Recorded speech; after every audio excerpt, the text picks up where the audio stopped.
Rock climbing is getting a lot more popular. There's indoor gyms like this one opening all around the country. And in 2020, for the first time, it will be an official sport at the Olympics, made up of 3 events.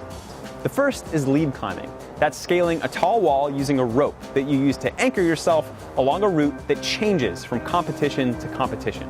The second is bouldering. No rope this time because it's closer to the ground, but the problems are physically and mentally a lot more demanding. Like lead climbing, the routes change from competition to competition. And the third is speed climbing, which is exactly what it sounds like. Climb a 15-meter wall as fast as you possibly can. Here's the twist. Unlike lead climbing and bouldering, the route stays the same every single time. The holds, like this one, are standardized, and they're in the exact same position, in the exact same place along the route, whether you're climbing today, a year from now, in the US or abroad. The fastest time ever recorded on a speed wall is 5.48 seconds. But could that time go down? New world record! Today, we're going to look at why climbing a speed wall in 5 seconds flat is almost impossible. To find out what it takes, I climbed with one of the fastest American speed climbers. Okay. Talked big wall speed climbing with Alex Honnold. Yeah, it's funny because when you're speed climbing big walls, you don't think about your lactate threshold, you just do it over and over and just, it improves. And the physics of flying up the equivalent of a 4-story building with a biomechanist. Like in speed running or swimming, the start procedure is very, very important. Climbing fast in and of itself isn't exactly new. People have been racing each other up walls since at least the 1940s. But the standardized route that we'll see for speed climbing in the Olympics has only been around for a few years. The very fastest climber, Iranian Reza Alipour, set the world record at 5.48 seconds in 2017. But not even a decade earlier, the record was in the mid-6-second range. Today, that's how long it takes this 16-year-old champion to sprint up the wall. So we're here today at EarthTrek's gym in Englewood, Colorado. We're going to do some speed climbing. And with us today to help us out is 2-time national champion Jordan Fishman.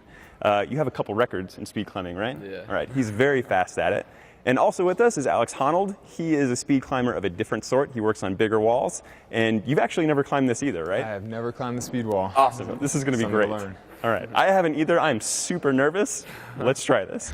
I went first. So exciting. Let's just say that I did not set any records.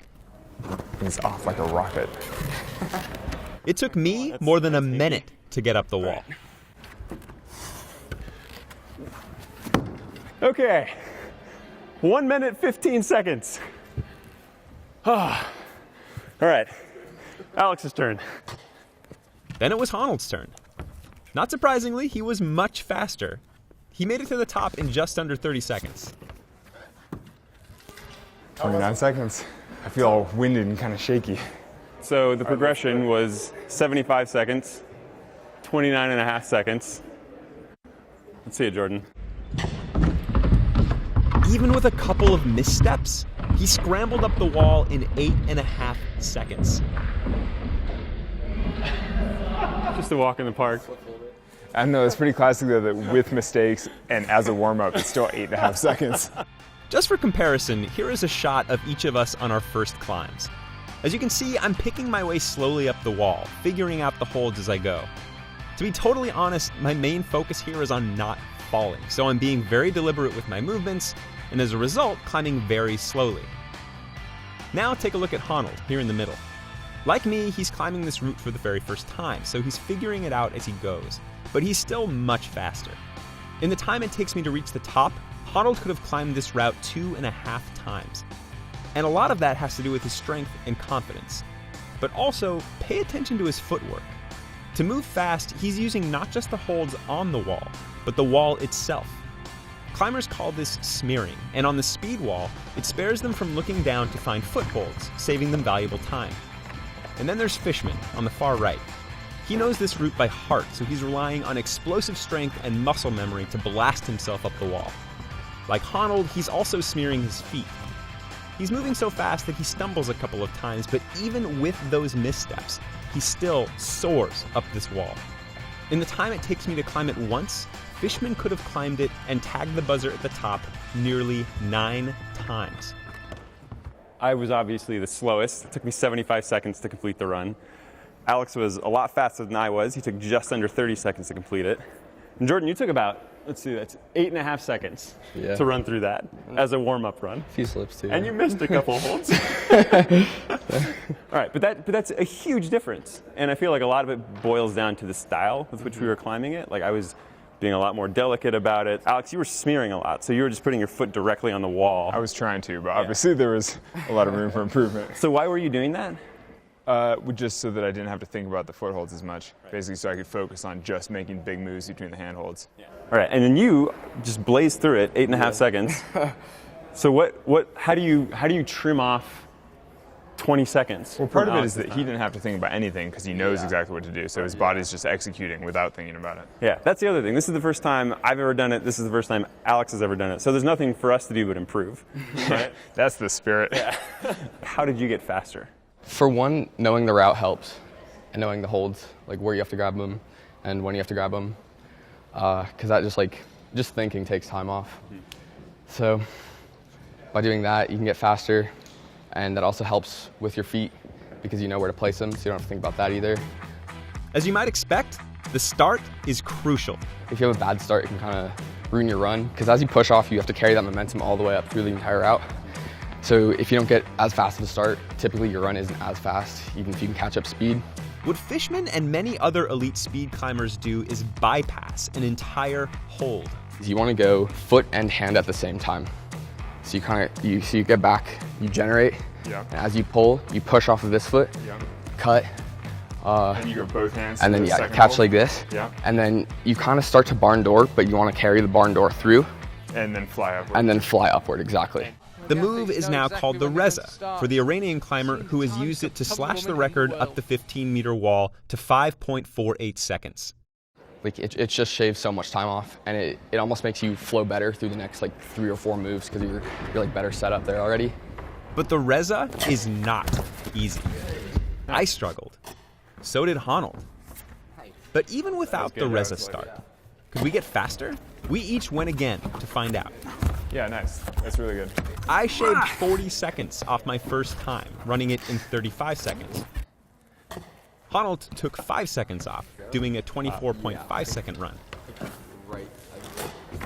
And Fishman crushed it.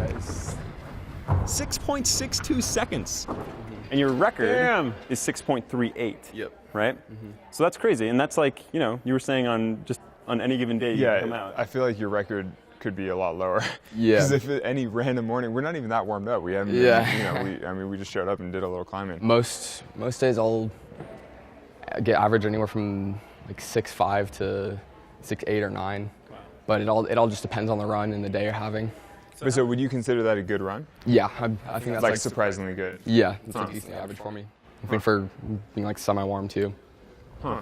And how many of those do you have in you on a given day? Anywhere. Sometimes I'll do 2 runs a day. Sometimes I'll do 8 or 9. But yeah. Yeah, but it doesn't take many, and you're cooked, right? Yeah. It's funny to think that doing 6 seconds of exertion 6 times and you're done for the day. Yeah. They're like, man, I worked out for 45 seconds today. That's a tough one. Totally anaerobic, right? And what you're doing is much more aerobic. Yeah, what I'm doing is completely aerobic. Right. It's basically, what you're doing is basically a marathon. And you're doing a sprint. Yeah. Many people know Honnold as the subject of Free Solo, the 2018 documentary about his ropeless ascent of El Capitan in Yosemite National Park. But he's also set a number of speed records in the park, including the 3,000-foot nose route of El Cap, which he scaled with Tommy Caldwell in record time in 2018.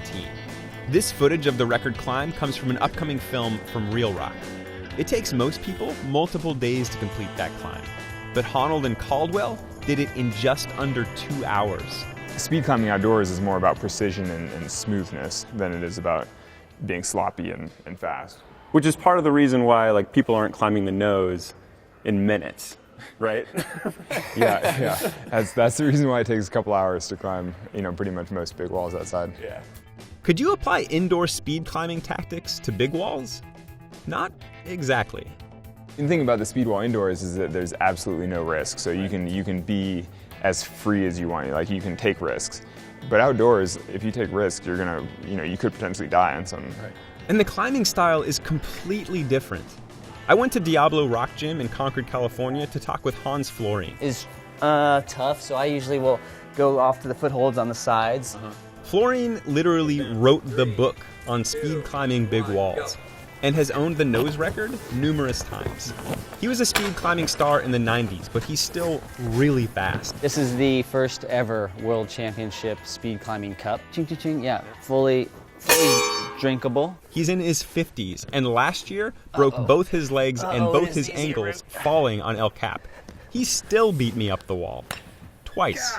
Then he showed me what it's like to climb on El Cap. Crack climbing there to rest the outside of my hand. Sort of. I try to find all the... We went to the gym's crack wall, which simulates the fissured granite that you find on much of the nose route, and requires a completely different style of climbing. Remember, just rotate your hand or your wrist and find where it's most comfortable or least painful. It only took me, 3-4 minutes, right? But then again, that's only 30 feet, so... Yeah.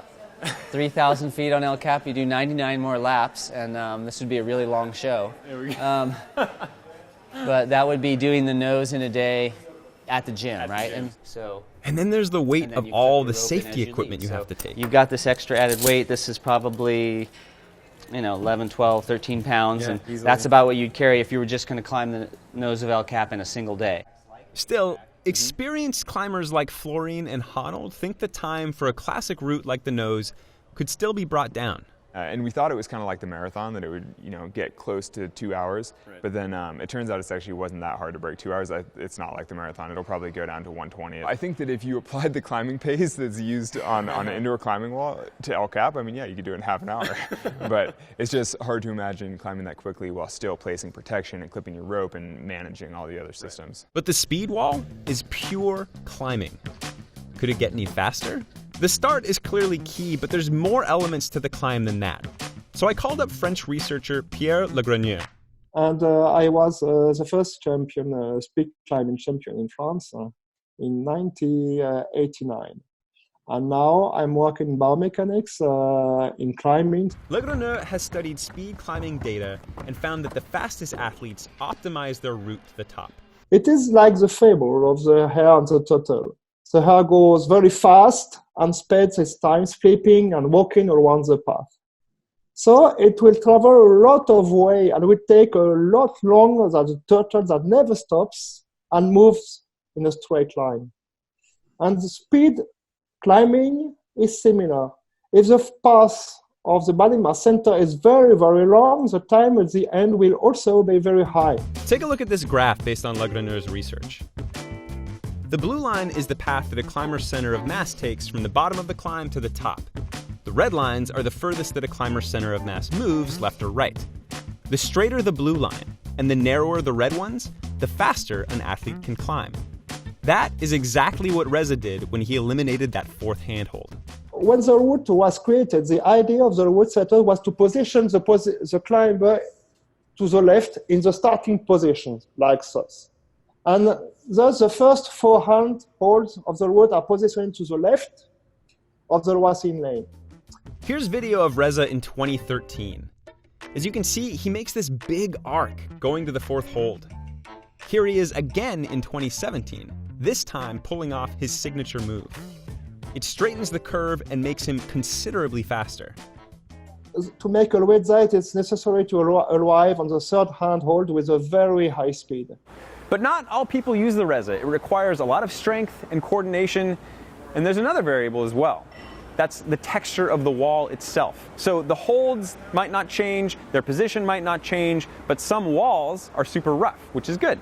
And others are super slick, which can make it really hard to get your shoe on it and get yourself that push you need to move up the wall. A very important point for the future will therefore to standardize the surface of the walls to allow climbers to invent new strategies that will allow to climb faster and faster. Fishman coached Honnold and I through some other tricks of the wall, and in the end, we both got a lot faster.